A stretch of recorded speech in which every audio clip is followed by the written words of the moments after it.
Sully, Jones, and Johnson. And this is Kitchen Table Research, where we do the research so you don't have to. If you want, we do have some pictures for this case that Johnson will post on our social media. So if you want to look at pictures of the topic we are speaking of today, which is the remaining women that sit on Texas's death row, you can find pictures of those women on our social media. If you want to email us, our email is kitchen.table.research@gmail.com. If you rate, review, and subscribe, I will just take a screenshot and send it to one of our social medias, and we will send you a bumper sticker. Next, I'm going to tell you the case of Brittany Marlowe Holberg. She was born in 1973, and she was convicted at age 25. So she's been in prison about the same time as Darlie. She was 25 when she was convicted in late 1996. So she would have sat on death row just months before Darlie would. So Brittany grew up in a very hard life. She lived in West Texas in the Amarillo area, which is where this crime takes place. I actually live near Amarillo, and it's far up, way north of Lubbock, way north of Texas Tech, and the top of the panhandle of Texas. Like I said, Brittany grew up in a rough household. She was introduced to drugs by her parents at age 13 to 14 in her own home. She also became pregnant and only finished the 11th grade. She then suffered a knee injury in which she was prescribed painkillers, and after her painkiller prescription ran out, she soon turned to the streets to continue her pill habit, even scamming dentists and the like. Remember in the mid 90s when you could just like go get Oxycontin from your dentist before Big Pharma like sued everybody and everything got taken over by the DEA, and then the Oxycontin fentanyl, problem arised. This was back in the day where pill mills, you could get like street drugs much more, or I'm sorry, prescription medications on the street much more easily. And I just want to state this as somebody that's worked in a funeral home and has worked on young women and men that have taken fentanyl and have succumbed to their habit, not knowing that fentanyl was in the drugs that they were taking. So I just like want to put a PSA out there, especially if you're a girl and you're at a party, don't ever leave your drink. Somebody can slip something in your drink so fast. Fentanyl, it can take just the smallest amount of dust, particles for you to overdose on fentanyl. So for anybody that's happens to be listening to us in high school or college, always open your own drinks. If you're at a party, drink drinks that are closed like beer, and don't let anyone have your drink or ever leave your drink open, because I have worked on several young people that have accidentally overdosed on fentanyl. So please, please, please be careful out there, you guys. Let's go to the day of the crime. So at this time, Brittany is addicted to pills. I'm sure she's moved on to other hard drugs, and she is providing sex work to pay for this habit. So on the morning of November 1996, Brittany is dropped off at an apartment complex expecting to provide sex work for one of her Johns, but he was not there that morning. She walks to the front of the apartment complex and she is summoned by a man. This man was named B Towery Sr., and he was aged 80, and he hires her for sex work this morning. There are two different sides to this story, which both come out in the trial. The prosecution said that Britt killed Towery in a violent act for the motive of robbing him, not only of cash, but of drugs that he reportedly had in his apartment. The defense, however, stated that the two were arguing over a crack pipe, and when Brittany turned her back, Towery hit her twice in the head with a frying pan and pulled a knife on her. She also had a knife and defended herself with it, stabbing him, but he continued the attack, and with Brittany thinking her life was endangered, she picked up a lamp that was on and shoved it down his throat, causing the hot shards of glass to be shoved into his air pipe. Jesus. Towery obviously succumbed to this and died immediately. Because Brittany knew that she would face serious legal recourse as she was a sex worker and known drug addict, she showered in the apartment, put on some of Towery's clothes, stole $1,400 from Towery's wallet, and fled to Tennessee until she was caught to face her crime.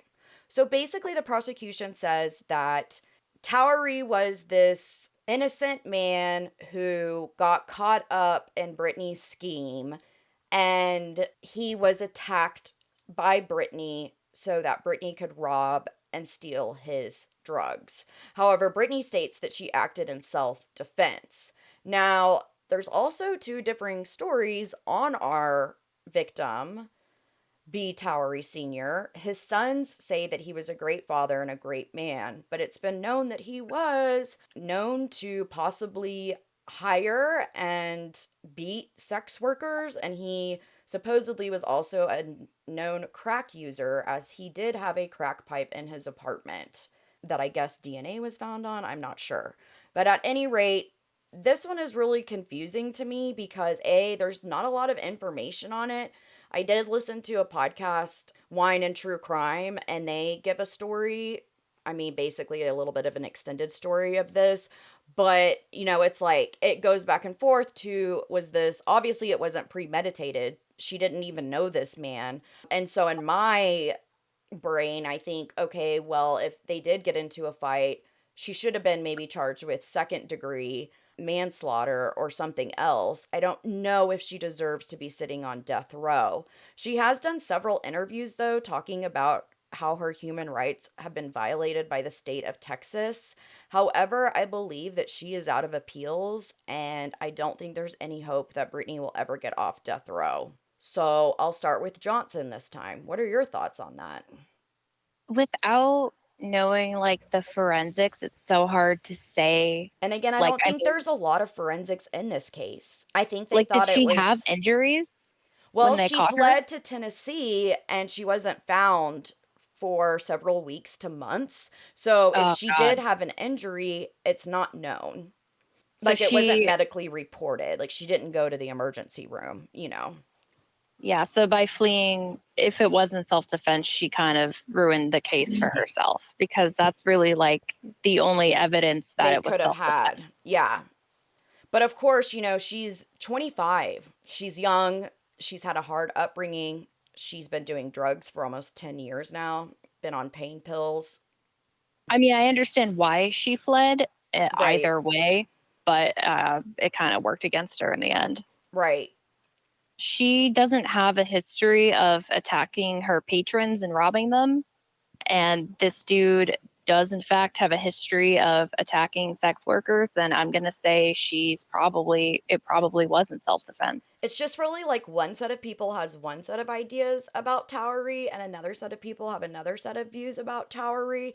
His children might not have known that he was hiring sex workers and smoking crack. I just feel like he's 80. Like, how hard is it to overpower him? But then again, if he's been smoking crack, maybe, and I don't have a picture. I don't know if he was like a tall man. I don't. I'll try and find a picture of him for social media, but I'm not sure what he looks like. It's really hard to find information on this case. Like I tried searching and searching. She doesn't even have a Wikipedia page. Paul Holes kind of talks a little bit about age differences and like how easy it would be to overpower someone. And he says basically it really depends on the person. Like one 80-year-old might be really strong. Like your Um, grandpa, like he could kick yeah, someone's like, ass. yeah, he really could. And then another 80-year-old looks like, they've They're on died 10 years ago. oxygen and yeah, Yeah. exactly. Yeah. I mean, This one to I me would is so just, hearsay that I don't know if she deserves to be on death row. I mean, I don't think anyone deserves to be on death row because Right. it's messed up. I mean, it's hard because I understand all the evidence that they do have is that she killed him. And because she did flee, there's kind of no evidence that to support her side. So Right. whether or not, She had, whatever the truth is, the evidence only shows that she killed him. So I guess only Brittany knows, you know, what the yeah, truth is. But like I said, that's rough because I lean towards him having had attacked her because I do too no one because says that she has a history of doing this, no, and she some people doesn't. do say that he has a history of Right. doing that. So to me, She's from everything I can see, although she was like a drug addict and stuff, she did have a kid. I believe she had a kid before she and was supposedly like, when she was around and not on drugs, she was a good mother. I mean, people say that they don't really think Brittany would have premeditatedly or, you know, in any way like shove a lamp down someone's throat unless her life was on the line.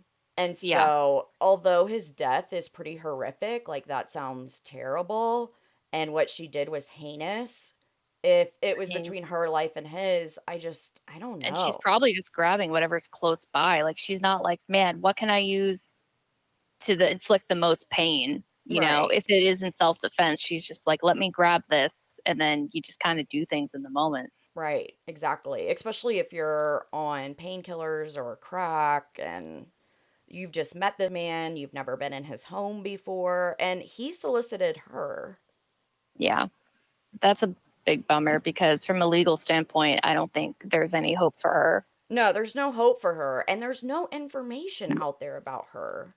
Like I said, she has done some interviews about how her thoughts on like being on death row and how it's a violation of human Texas's death row in particular goes against her civil and human rights. But yeah, I don't think she does not have a chance of getting off death row. She will die. I have another case, and this is the case of Melissa Lucio. And right now, she does have a petition on the Innocence Project website. So if you're interested in signing that petition, which I would urge you to do so after you listen to this podcast, you can find it on the Innocence Projects. If you just search Innocence Project Texas cases, it'll come up and you can volunteer, you can do several things. Melissa Lucio was born in Lubbock, Texas. So we've talked about Lubbock quite a bit now. And the crime happened about 15 years ago in Harlington, Texas, which is way south of Lubbock and it borders the Mexican border near Matamoros, Mexico. It's Harlingen.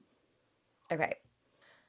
So, Melissa had been abused as a young girl and ended up having several children of her own starting at a very young age. She had 6 kids before 25, and at the time of the crime, she had 9 kids, including a set of twins. And actually, Melissa will enter prison pregnant again. So, while she's going through this, she is carrying another child.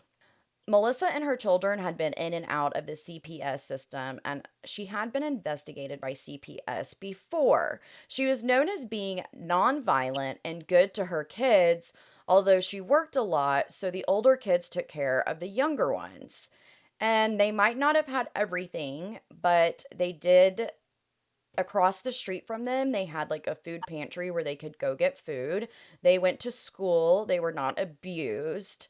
They had each other and always, like I said, had food, clothing, and shelter. And so, although CPS knew the Lucio family and helped Melissa out from time to time, occasionally they would take her children when she was moving or in between jobs, and then she would get them back.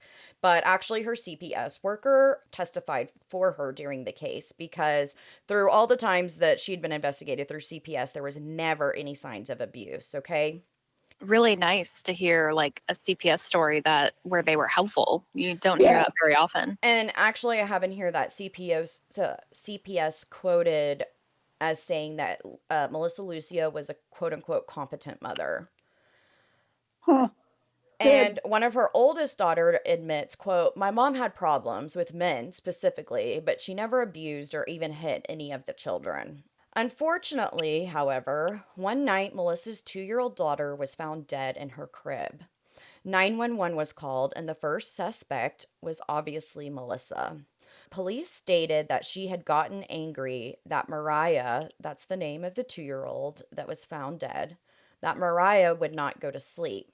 The autopsy revealed bruising, contusions to the brain, and the ME also stated in the death certificate that Mariah had undergone child abuse and ruled her death a homicide. Let's go back 2 days. The kids were again in the process of moving, and they lived in this upstairs apartment dwelling over another apartment, I'm assuming. At any rate, these old rickety wooden stairs that were missing a board and had no handrail is what you had to walk up to get to their apartment. So one day the kids are all playing outside and Melissa is at work, and Mariah, quote, accidentally fell down these stairs 48 to 72 hours prior to her death. There is a documentary on this, and I'll give you the references at the end. There is a theory that one of Mariah's older sisters, who was around, I don't know, 6 to 8 at the time, pushed her down the stairs on purpose because she didn't like her because she had a different dad than some of the other kids.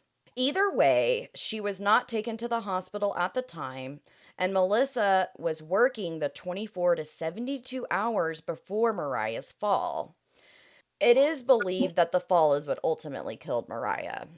And I think that Melissa just has so much going on. She's got so many kids. Mariah fell down the stairs, but she seems okay. And Melissa, okay. I mean, kids fall down, they hit their heads. I don't think that Melissa thought, oh my gosh, my child has concussion or she's seeing any abnormal signs. So after they take Melissa into questioning and gives her what is now referred to as a false confession. So after 12 hours with no water, no food, no bathroom breaks, Melissa finally admitted that she hit Mariah too hard on the back trying to get her to sleep, which doesn't even match the autopsy findings, by the way. There was no like hand slaps or any markings that resembled that on the autopsy findings. And I don't even know if the police had the autopsy back when they bring Melissa in for questioning. She had no representation, and of course, she comes from a low socioeconomic area, and her family is kind of on the ins and outs. And she probably was, again, just young and naive and did not think that she would sit on death row for this. One of the reasons that Melissa says that she gave the confession was obviously due to the lack of food and water breaks. I mean, we've heard people say, okay, after 12 hours, I just finally, gave in. But another thing is that because of Melissa's abuse, she had, Her own abuse.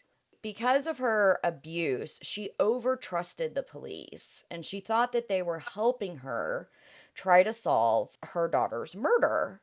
And because they are authoritarian figures and, they took her bathroom and water breaks away, her lawyer states that in her psychopathy, it made her confess like even more because she was scared of the police and respected authority figures because in her upbringing, if she didn't, she was beaten.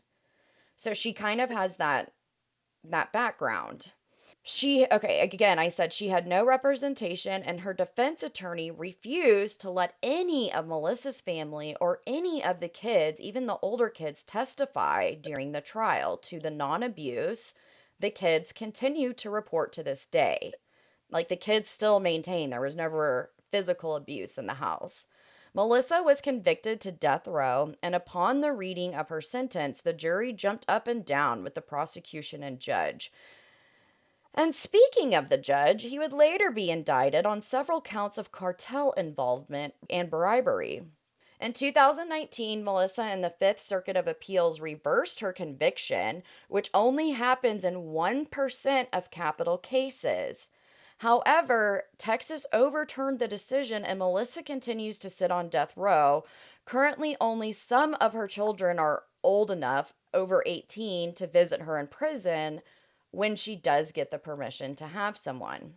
In 2022, the 138th Judicial Court granted a state of execution and a new look into her case.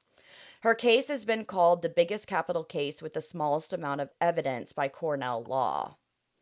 So I know this is a very shortened story, but basically, Mariah fell down the stairs, let's say 72 hours before her death, and possibly suffered hemorrhaging that led to her her untimely death. It wasn't Melissa never hit her to try and get her to go to sleep. And actually Melissa was at work that night. I was going to say, yeah. And so she didn't even put Mariah to bed that night. One of the older siblings had. Okay, so I'll start with Jones. What do you think about this case? motive means, let's like think of motive means opportunity. So I don't know what the motive would be. Like, what's Well, the one motive less would kid than one less 12? kid to feed. Right, One one less less kid. kid to eat. But they're Um, getting food from the food pantry and they get like scholarships for their lunches. So they're getting like food and everything. So it's yeah, not like they're getting resources. they are. And Melissa made sure her children did receive these resources. Like she Who went took to, care of all those kids when she was at work? she had family members, friends, unfortunately, some boyfriends that I'm not sure if the kids were ever abused by boyfriends, but like her daughter states, she definitely had a Yeah. problem with men. And so I wonder maybe if, sometimes boyfriends did quote unquote babysit and, the kids got And maybe the elder kids did. and it doesn't go Hit into her or that. spank her. Yeah, I'm Yeah. not sure. Obviously, Melissa means an opportunity. I guess she has the meat. I mean, can you hit your kid hard enough on the back to actually kill them? No, well, yes, you might be able to, but falling down the stairs would do it more than hitting your child on the back of the back to get them to go to sleep. I mean, we pat our grandchild to sleep, Yeah. and that's not considered child abuse. Now, I don't know how hard she might have been, So, patting back, but I don't believe patting your back is the cause of death. I believe falling down the stairs caused a brain hemorrhage right. that eventually killed her. In the interview that Melissa gives, it's called The State versus Melissa Lucio, and I think it's like $2 on Prime. It won several awards in the Texas film community just because of how unrealistic her sentence was. And when the medical examiner said that there had been child abuse, when a new medical examiner looked at Mariah's scans, there was no like breaking and remodeling of bones. There, you can tell when a child has been abused. And Right. so the second ME that comes in, I don't know if this was on an appeal or during her original defense, states that although the ME came to the conclusion, which I get why the ME came to the conclusion that there was child abuse if she had bruises on her from falling down the stairs, but the ME didn't know that she had fallen down the stairs because the police, it's like no one was talking to anyone. The ME's not talking to the police, they're not getting results back. And Melissa, in her interrogation, the police say they have like this fake doll baby and they say, well, how hard did you hit her? And she just, is patting the back like a mom normally would. And they're like, no, it had to have been harder than that. And this is kind of when she breaks and says, okay, I hit her like this. And so, again, that was after her being, her rights being taken away basically for 12 Well, and hours during her, and coerced. I mean, she's coercion and coerced. deception. And I just want to point out that the Innocence Project also wants to dissolve deception in police work. So, as of right now, the statistics stand that all 50 states are allowed to use deception and interrogation. And that means they can say, we know that you killed, or somebody turned on you, or we know that we killed this person, or they can have a mugshot and circle a person and say, well, the victim did this when actually the police did that. And right now, deception is a violation of human rights according to the Innocence Project.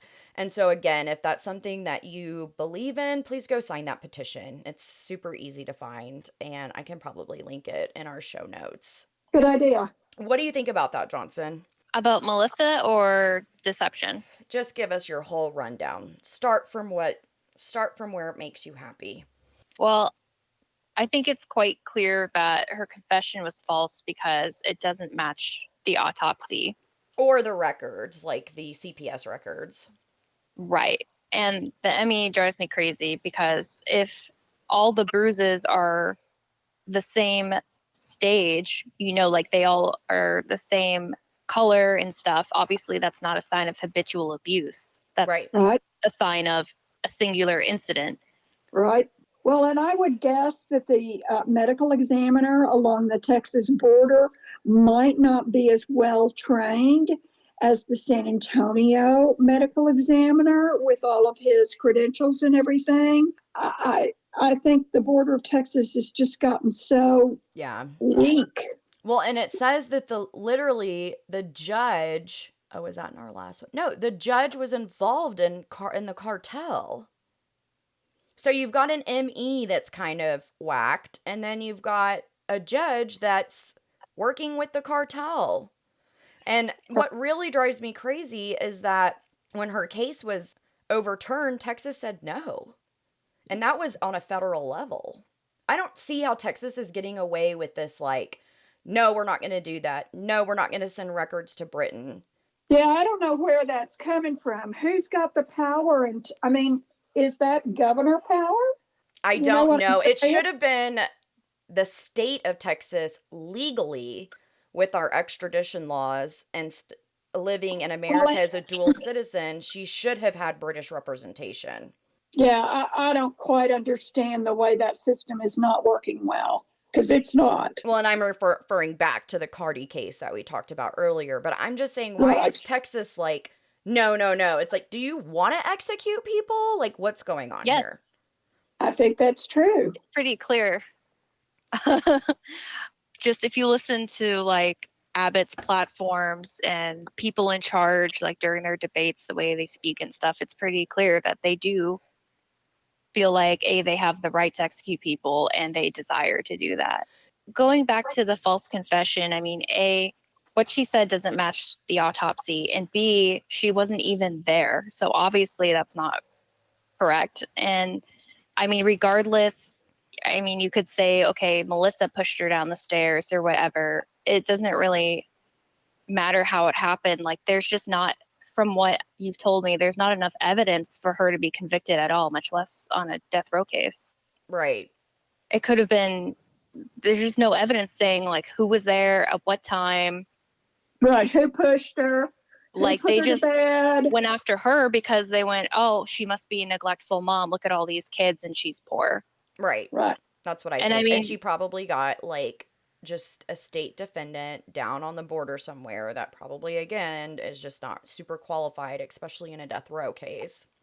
Yeah. And the motive for being like, well, she has all the kids, so she's frustrated. You could say that about literally any mom on the planet. I know. Like, every mom has that day. So it's just, there's just no evidence to me. Like, this child has died and doesn't seem like they really bothered to try to figure out how and why. Right. And like they do interview the sister that other kids say pushed her down the stairs, and she said that if she did push her down the stairs that it would, she was a kid and that it wouldn't have been on purpose. Like, she never meant to hurt Mariah. Yeah. But or kids, like that thing kids do when like, yeah, I want to put you downstairs, but you don't really understand like how serious that could be. Yeah, she was young too. Like the older sister was still fairly young too. But some of the older kids witnessed Mariah falling. And, again, if Melissa was there, maybe 911 would have been called. I mean, if my kid fell down a flight of stairs, I would call 911 just because I worry about concussions and, like we said, a possible brain hemorrhage. That's nothing to mess around with, especially with a 2-year-old. This is just an interesting side fact, but we know how like eyewitness testimony has been like had a lot of issues, but turns out the eyewitness testimony of children is more accurate than adults. I bet that's true because they don't have like all the societal standards and all of that like warped into their brain yet. All that bias. I just thought that was so crazy because everyone's like, oh, they're a kid. They don't know what they saw. They don't remember anything. Like, actually, they're more accurate.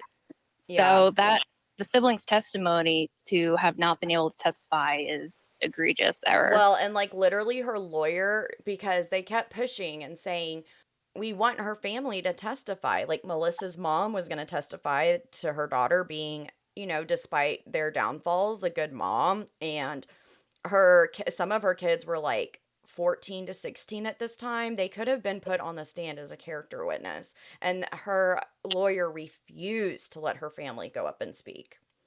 So you said that she didn't have any representation, but the state obviously appointed her a defense attorney. She didn't have any representation during the interrogation.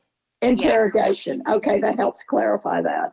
Any other So thoughts on Melissa? Like, what do you guys But think? Darlie didn't have any representation during interrogation either. I know. And that's what I'm saying is I just think some of, people are naive. And that's why here, whether you're guilty or not, lawyer up.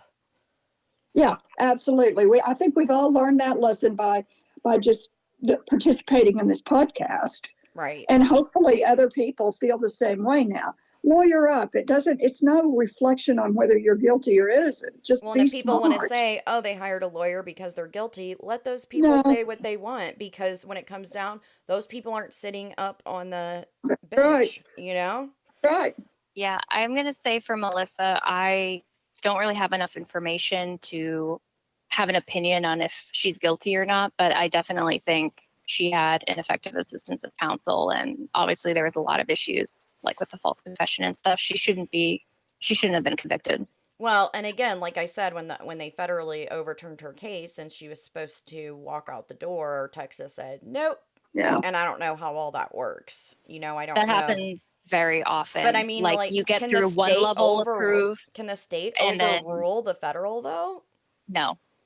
So It then, happens very often. Like you get one appeal approved and then you go up to the next level, it's turned down. And right. so like 1% of cases might make it to the state level and get approved. And then Well, her less than case half of went to those make it through federal. it says that in 2019, Melissa in the Fifth Circuit of Appeals reversed her conviction, which only happens in 1% of capital cases. She was Yeah. supposed to be let go, and Texas said no. And that was at a federal. I vote with you.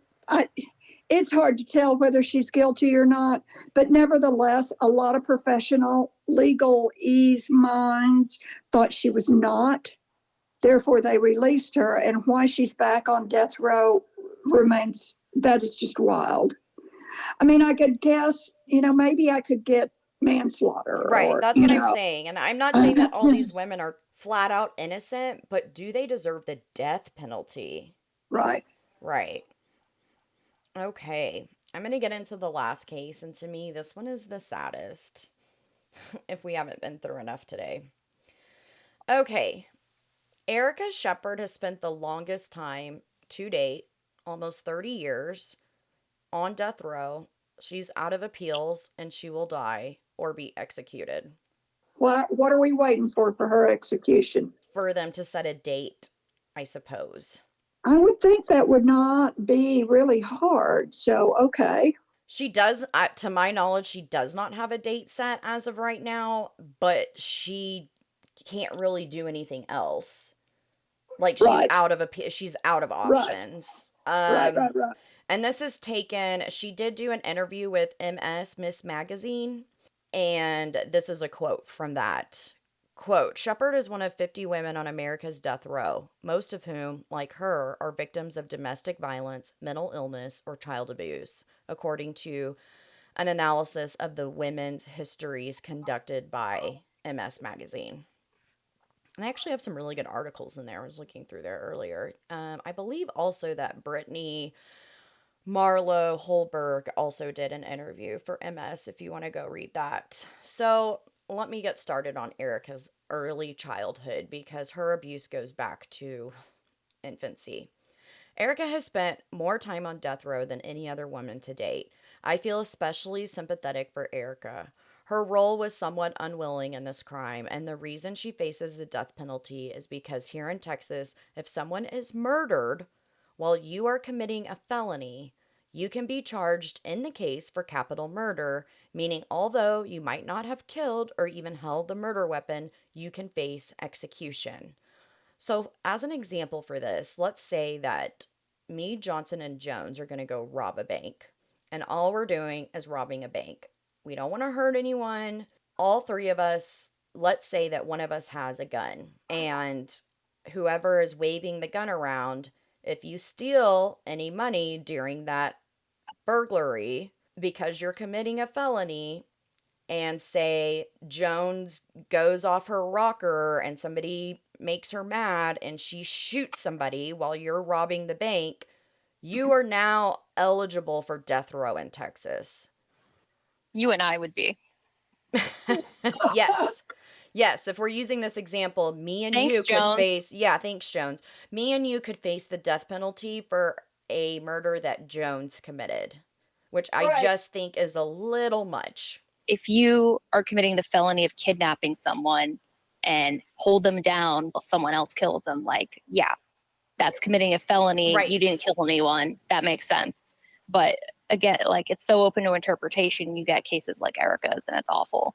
Okay, so let's go on. So, Erica was brought up in an extremely abusive household. She was born in 1973. Her mother was a crack addict who had men in and out of their home who would rape and abuse the tiny Erica as far back as she remembers. And the MS Miss magazine interview, she states she remembers as a child, as a small child, going to the bathroom, wiping blood away from her vaginal region, and shoving the towels under the sink to hide the evidence because her mother called her a liar. And if Erica ever came forward with accusations, Erica's mother would beat her. It is also stated that Erica's mother tried to strangle her one time with a phone cord. At 16, again, she was raped in a parking lot by knife point, just buying food. And a friend that was with her is quoted as saying, quote, "You just have to learn that you can't tell." Erica was in a long line of abuse. Her mother was also abused by her mother and let men hit not only her but her children, in which at one time, again like I stated, Erica was almost strangled to death by her mother. Erica also became pregnant at a young age. She had two children at the time of the crime. I believe one was like 2 or 3 years old, and the other one was below a year. It was like eight. The youngest one was a she, was like 8 months old. One day, Erica's 8-month-year old is having issues, and Erica is in the hospital with her daughter, and she's only 17 at this time. Her boyfriend told her that she needed to leave the hospital to come home, in which Erica declined, stating that she was not going to leave her daughter's side. In the hospital, that man hit Erica so hard she fainted and needed medical attention. Erica's life was surviving one day to the next, and it didn't take her long to fall into the same patterns her mother had to get money and drugs. She did seek help at a woman's like refuge center just days and weeks before the crime. She had been staying there. And Erica, I wish she would have just stayed. But she told one of the social workers she was in pain and had to leave. So I don't know again if this is a boyfriend being like, if you don't leave, then I'm gonna find you. Not only that, but Erica had suffered brain and body damage by the abuse and raping she had faced as a child. So at 14, she received major brain damage. On this particular night, in June of 1993, Erica and her boyfriend drove to an apartment complex, and possibly because they were high on crack, I can't confirm that, but it just fits the storyline, decided to carjack a woman so they could sell the car for more drugs. The boyfriend, whose name was James Dickerson, forced Erica and her daughter into the home of Marilyn Meagher by knife point, saying if she did not cooperate in this crime, he would kill Erica and her daughter who was with her. Dickerson went on to slash the woman's throat, killing her. Erica then, and there's some or I don't know if it's a misconception, but I've heard two separate stories. I've heard that Erica was at knife point and her boyfriend was saying, "I'm going to kill you and your daughter if you don't cooperate." There's also a story that Erica was high on drugs and that when her boyfriend said, speaking about the victim, Marilyn, quote unquote, "this bitch just won't die," that Erica handed him a larger knife from the kitchen. So her involvement is a little foggy. But after the car was stolen, the boyfriend, James Dickerson, Erica, and her daughter escaped towards Houston. they escaped south towards Houston. And he said that if she tried to escape, that he would indeed slash her throat, just like he did Marilyn's. Erica was picked up and charged in April of 95, in which the state made a mockery of Erica, shaving her head and only deliberating for 2 hours. The jury came back with their verdict to sentence Erica to death within minutes for her role in the Marilyn Meagher slaying. The state said there was no excuse for her actions. They did not consider her brain damage or abuse, and they called her a jackal and a hunter and paraded her and her shaved head around the courtroom as if she was some sideshow like freak show. Erica suffers on death row to this day because of her injuries and a spinal cord injury she suffered during her abuse. She can no longer walk, or she can barely walk. It's said that it takes her about 30 minutes for her to get out of her bed to use the toilet. And when you're on death row, you're supposed to hold down a job and do all these different things. And because of Erica's disability, she cannot work for the prison. And so they have thrown her in solitary confinement. So Erica is currently being held in isolation. Like I said, taking her 30 minutes to get out of bed, gripping the walls of her cell just to get to the bathroom. But the state continues to deny her any medical care like medications or even a wheelchair. She stays hopeful and thinks of freedom still, and her cell has pics of family and positive images of her children that keep Erica alive. She states that she would love to work with teens who have been through similar situations and even dreams of holding a baby one day again. As in Texas, you cannot even touch or hug a family member from across the plastic barriers. So, in Erica's case, there's literally no information out there about her. Even if you look on YouTube, she doesn't have a Wikipedia. It's like they wanted to bury this woman, throw away all the evidence, throw the key away, and Erica suffers in a cell for 22 hours a day. The 2 hours that she's allowed to use the yard, she's not able to get up and walk around. And so the only time she receives sunlight is early in the morning when a slice of sunlight peeks through the bars of her cell. I'm going to hit Johnson up on this one. What are your thoughts on this? I'm really depressed because that is just whether she handed him the knife or not. I understand like every action she took, and it just feels like them not taking into account her history and developmental disabilities like her brain injury is a violation of the exculpatory evidence laws, because exculpatory evidence is not only something that shows you to do it, it's things that show you might have diminished responsibility, and all of her entire history is showing Relevant. she has diminished responsibility. And I mean, if the guy is comfortable beating her in a hospital in that kind of public arena, you know he's much worse in private. So everything that she says, like he threatened her, is completely believable. Mm-hmm. And I mean, she was at that refuge center shortly before, so it's not like she made up his abuse after the fact to excuse herself. Like, you have the proof there. It's, yeah, that's just so depressing. She And the should not social be. worker said that she, like, prays to this day that Erica wouldn't have walked out the door that day with her daughter. I believe her son mostly stayed with the father because Erica obviously had limited resources to take care of two children. But I do know that she had her 8-month-old with her while this was going on. And so, I mean, he's threatening to murder them. And he's already, like you said, shown clear signs of domestic violence. And like you said, it's got to be much worse at home. I know. And like her handing him the knife, like I would have done that same thing If somebody because, said, if you're going to kill me or hand me the knife, you hand him the knife. well, not even that. If all he said was, she won't die, I know him being upset makes me scared. And you do everything you can to calm them down or change the situation. So if Yeah. the problem is she won't die, you make her die faster to calm the situation down.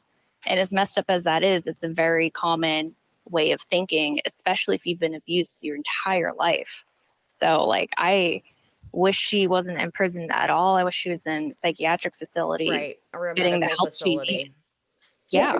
And I definitely think that they are violating her human rights by not treating her for her medical condition. And she says that she sits in her cell all day and is in pain. And she sings to herself. She watches for that slice of sunlight to come in the window. Man, she was basically in a prison her whole life, and now she's going to die in one. That's so sad. I wonder if you compare that case to Andrea Yates. She was transferred to a psychiatric facility because they said she just does not fit in this prison population. And so she is now in a state hospital and receiving care with medications and counseling. And from everything I've read about Andrea Yates, she is really doing quite well. But that goes back to, if you're on your medicines, most people tend to do better than if they're not on their medicines. And her husband and the doctor, and she would, in Well, my the opinion, husband held Andrea her Yates. prisoner almost like they lived in an RV with 6 kids. And he left to go to work. He worked at NASA. Well, they weren't living in an RV at the time of the murders, But but they yes, had been, yeah, for a long yes. time. To be in an RV with 6 kids every day and like neglected her, he neglected her mental health. It had been brought up several times. The doctors had told Andrea Yates not to have any more children, which her husband refused to abide by. He thought that her body was his. There was some religious weird cultness stuff going on with that. So And is that because she doesn't have good representation that can take this back through the legal system and say, could we just transfer her into a more appropriate facility for her? well, and when she committed the crime, she was 19. I think it's Or, harder when you're on death row because that would be commuting her sentence, which is much less likely to happen on death row. I think Andrea Yates started out. I don't remember. I don't know. I don't know. I don't know. I don't know what the conviction on Andrea Yates was originally. Well, I hate to say this, but Andrea was also white. Yep. Yeah. And Yeah. Erica's not white. No, she's black. She's a black Okay. woman. And we'll put pictures of Erica up. Okay, so do you guys have anything else to say about Erica? Besides that, we give her our love and support. And I wish a social worker, I wish she had some more medical representation, but I don't. She doesn't deserve to be on. I don't think she deserves to be on death row for the crime. And with her physical state, I don't think she deserves to be on death row for that either. So there's a double whammy. Yeah. So do we want to discuss anything further? Like, how do we stop women from being on death row? They all share either an extreme abuse or a mental illness, except for Darlie. So Darlie is like, what do you call it? Enigma. An enigma. Yeah, Outlier. she's an outlier. Yeah, Darlie is an outlier. She doesn't fit. Obviously, you can see as we've gone through that every single one of these people was abused and suffered severe physical and sexual abuse as a child. I don't know about Taylor Parker's childhood. I'm not too sure, but I feel like Taylor probably again like grew up in a house like Casey Anthony did, where if you didn't do things right, you learned to lie. And that's how she became a person, a pathological liar, is because if things didn't go the way that Cindy and whatever Casey's dad's name is, which I think he's a piece of shit, I want to say George. Yeah, George. you're Yeah, right. George. Even George was scared of Cindy, and I think Cindy had her thumb on everything. And to me, that's kind of what makes a pathological liar, is when the expectations are set so high that you can't meet them, you begin to lie. Yeah, and low self-esteem too, tying into that. Yeah. Because I think with Taylor, big thing is, she was afraid of being abandoned. to if she's be not this crazy heiress and have all this stuff going for her that no one would want to be with her. right. If she can't have children, he's Right. going to leave her. I think on our first attempt at recording this, you mentioned you wanted to revise your feelings on the death penalty from the Kenneth McDuff case. I think Kenneth McDuff should have gotten his balls chopped up and fried alive. I mean, in his case, I think that warrants the death penalty, but what happens here is 5 out of 7 of these women, I think, should not be on death row. Kimberly Cargill and Taylor Parker, I think, are the only 2 women that deserve that fate. But again, when you have 2 out of 7 women, those stats aren't very good. So you're going to kill 5 women that could possibly be innocent or should have received lesser sentences. The only way I know to, the only way I know to change policy is to write letters. Yeah. And I was going to say I'm thinking about reaching out to Erica and just sending her a support letter. Not like I support what you did, but like I'm so sorry that you're suffering in jail, and if you just want somebody to talk to that's non-judgmental, like I'm here to support that. Yeah, and I Makes think, sense. I mean, I don't know if they'd let her, but if she wanted to work with us, I would love to hear more about her case, like more details, since there's none out there. Me I would love to too. get her story out there. Like I said, I feel Regardless like of they what just, happened, she's going to die, and her story deserves to be told. if you go look at her trial, like I said, it's only 2 hours. How can you argue a capital case in 2 hours, and only the jury only talked for 5 minutes and then came Okay, back but with, you were on Kenneth McDuff's jury, you would probably be doing the same thing. I know, This but is like it's the known that Kenneth problem. McDuff, we know that he killed savagely several women. You know, Erica didn't kill anyone. She was a Well, this is witness. the problem with the death penalty is you can say, well, I want some people to receive it and some people to not, but Right. that's How do you judge that, and how does that get, right put because in I don't know what I was going to say. the laws. Yeah, like how do you change the law to make sure? And I know that DNA has taken us a long way and has exonerated a lot of people when we started doing DNA testing.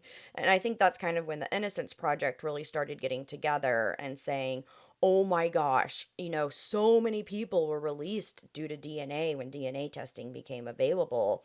Oh, I And think you also have to change the face of HR and hiring practices into the police department, we into need the ME's department, and into the forensics department. We need You people that have to, specialize in abuse and rape and right. being the victim of domestic violence. I mean, Erica was raped at the age of 3. To this day, she still suffers from that abuse. I mean, like I said, she's in so much pain. She can't even get out of bed.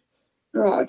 My issue, I'm anti death penalty because no matter how specific you make the laws, the people deciding that, the science we use to prove things, people's situations, mistakes are going to occur. And those are mistakes that can never be fixed because you put someone to death.